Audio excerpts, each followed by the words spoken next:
Namaskar. Wishing you all a very happy 2023. May this year be better than all other previous years. I am Ajay Prakash and welcome once again to What Does This Data Say? Last month, the winter session of the Lok Sabha was truncated without any notice. The reason given by the government was that there is a threat of the pandemic, the coronavirus spreading once again.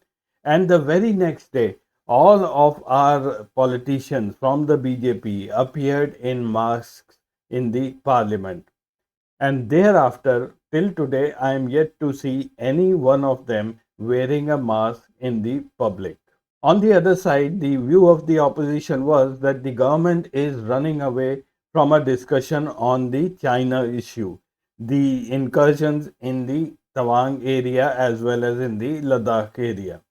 Now, whenever the China issue is being discussed, it really doesn't matter who is in the government and who is in the opposition. The list of accusations against the government remain the same.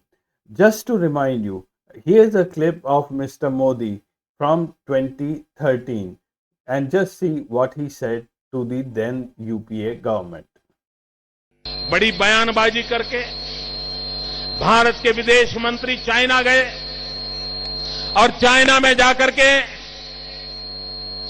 China के साथ उनकी इन जो हरकतों के खिलाफ आवाज उठानी चाहिए थी, लाल आंख कर करके चाइना को समझाना चाहिए था।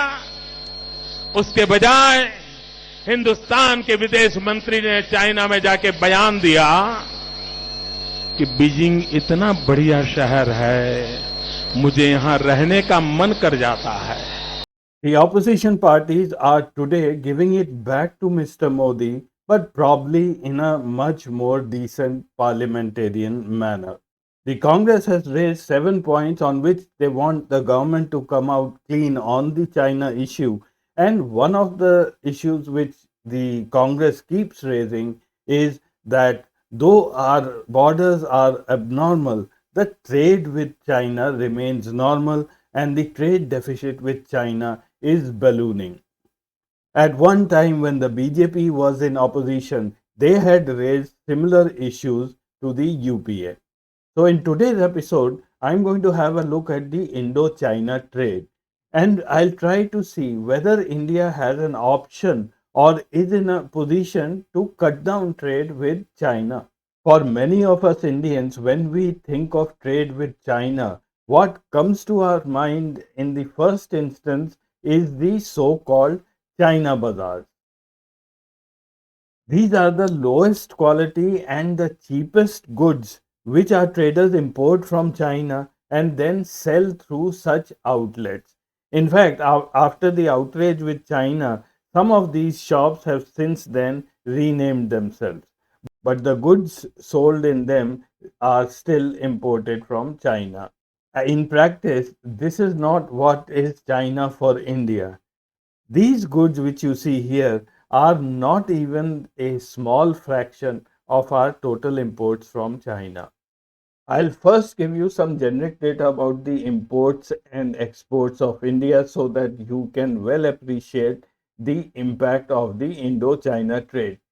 This is the India balance of trade graph from 2001 to 2021. This is in reverse order. The values are in billions of US dollars. The yellow line here you see is the imports which India does, and the blue line is the exports. The red line is the trade deficit. You may well note that till 2005, we were a trade surplus country. Now, last year, 2021, we had imports almost worth $443 billion. The exports were $334 billion. So the total deficit was around $110 billion. Hello there. Just pause for a moment and think about the difference between information and news. Information comes from data, and it's all about numbers. Researchers analyze these numbers and present them to you as authentic, genuine information.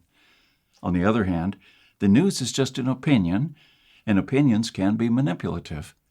The only way you can recognize propaganda and fake news is by looking at the data. So keep watching. Information, not news. The next graph which I'm going to show you is a very fundamental graph, and it shows the linkage between our GDP growth and our trade deficit. I want you to have a very careful look at this graph. This is the India GDP growth versus trade deficit graph. The yellow line here, it shows the GDP growth, and you can read it from the right axis. The red line here shows the balance of trade, and you can read it off the left axis. This is in billions of dollars. On top, you will find that who was in power during these years. The data is from 2001 to 2021. So Atal Bihari Vajpayee till 2004, then Manmohan Singh 2014, and currently Narendra Modi. So you can correlate the performance against the person who was in power. The GDP story, I think all of you are very well aware. We reached around 7.9% growth in 2003, the India Shining campaign thereafter. Manmohan Singh delivered a consistent 8 plus percentage growth till 2007. 2008 was the global meltdown. We bounced back in 2010 to 8.2%. From 2011 onwards, it was a slow growth. We bounced back to around 8% once Mr. Modi took over. And then we reached a peak in 2016. Then came the unfortunate moves of the demonetization, after which consistently our growth has fallen. The corona just added to the dip. Another thing you might have noticed is that the trade deficit curve is following the GDP growth curve. That means whenever there is the growth goes down, our trade deficit is increasing, and whenever we do well, our trade deficit decreases. So here is the summary of the graph which I just showed you. The trade deficit, as it increases, the GDP growth slows down. In 2021, India's trade deficit was $109 billion. Next financial year, in 23, our GDP growth is slated to be around 5% as per the financial pundits. Now, this is going to put a pressure on our economy. Our growth may further slow down, but our trade deficit will definitely increase. Now, how good is a 5% growth rate? Well, here is some history for you. The only time when India's growth fell below 5% was in 2002, when we had the Kargil War and the 9/11 in September 2001. 2008, when there was a global financial crisis, our growth rate came down to 3.1. In 2019, again, our growth was just 3.7%. What happened in that year? Probably it was a cumulative effect of the demonetization and the bad implementation of the GST program. Now I'll present to you the China import data and see if we can cut down on any of these imports. In this figure, I'm showing you the total India imports for the year 2020, which were $372 billion. 17.3% of that came from China. At second place was the United States at 7.17%, and third place was UAE around 6%. More than 55% of our imports come from these top 10 countries, totaling about $206 billion in the year 2020. If you note closely, from position 2, that's from US, down to position 5, Iraq, the products which we are importing are mostly crude petroleum, refined petroleum, petroleum gas, etc., to satisfy our energy needs. Most of our coal is imported from Australia. Now, what do we get from China? It's computers, telephones, broadcasting equipment, integrated circuits, semiconductor devices, heterocyclic compounds which goes in our medicines and antibiotics. So these are the major items of import from China which had total about $64.2 billion in 2020. If we look at our commodity wise imports in 2020, we find that our energy related imports, which consisted of crude petroleum, coal, petroleum gas, and refined petroleum, was around 27%. At the second place, after crude petroleum, comes surprisingly, which is gold, and thereafter diamonds. Now, gold imports have their own story to tell, and someday I will do an episode that how the craze of gold of us Indians is really affecting our economy very, very adversely. So, this graph shows the top 20 commodities that we import. These total to about 50% of our imports and around $190 billion by value, as I said in 2020. I have already talked about our energy imports and gold. We have diamonds. Diamonds are re exported, so it doesn't hurt us so much.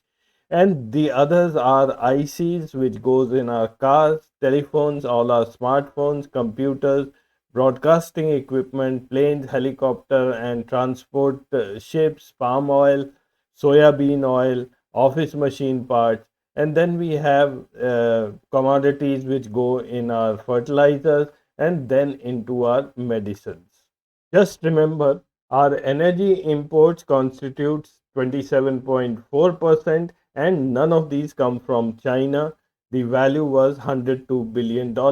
They come from Iraq, UAE, Qatar, Saudi Arabia, Kuwait, Indonesia, Nigeria, US, etc. Probably this year, Russia will get added to this list. So, if you keep aside our energy imports, which don't come from China, out of the remaining import, China's share is close to 24%. Almost one fourth of our imports are coming from that country. So China remains extremely important for us, and none of these items are the ones which I had listed in the China bazaar. They really don't matter. In fact, even if you stop importing them, it won't hurt us at all. Now I'm going to look at this whole issue from the Chinese perspective. Do they find India a valuable trading partner? Let's have a look at some data.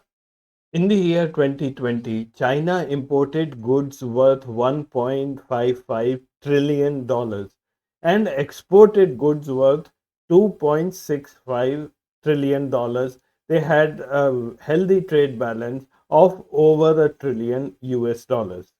The top 10 countries where China exports its goods are listed here.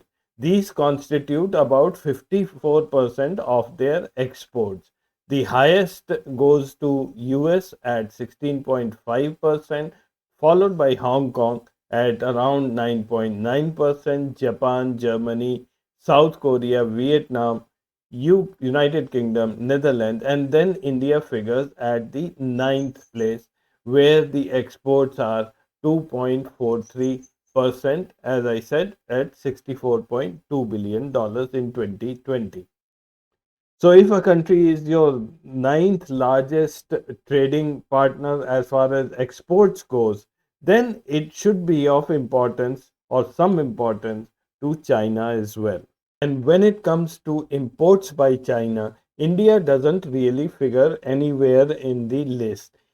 China imports a mere 1.2% from India, valued at $18.5 billion, and it has a huge trade surplus with India at $45.7 billion. Its largest importer is Japan, followed by South Korea, and at third place is the US. It has a massive trade surplus with the US at $316 billion. The only few countries where China has a negative trade balance is South Korea, Taiwan, Australia, and Brazil among the top 10 countries. And it's not only India. Many other countries today remain dependent on China, including the US and the Western countries. So I think the time has come when our politicians should dealing trade with the geopolitical or the military issues. Imports are essential for us as a country, for our survival and our growth. In fact, very specific to the China border issues, it is my feeling that neither our politicians nor our military has let us down. It's time that our bureaucrats, especially the diplomats in the foreign service, should sit down and think about this. So that's all in this episode. I'll see you again next week with some more data. Till then, goodbye and namaskar.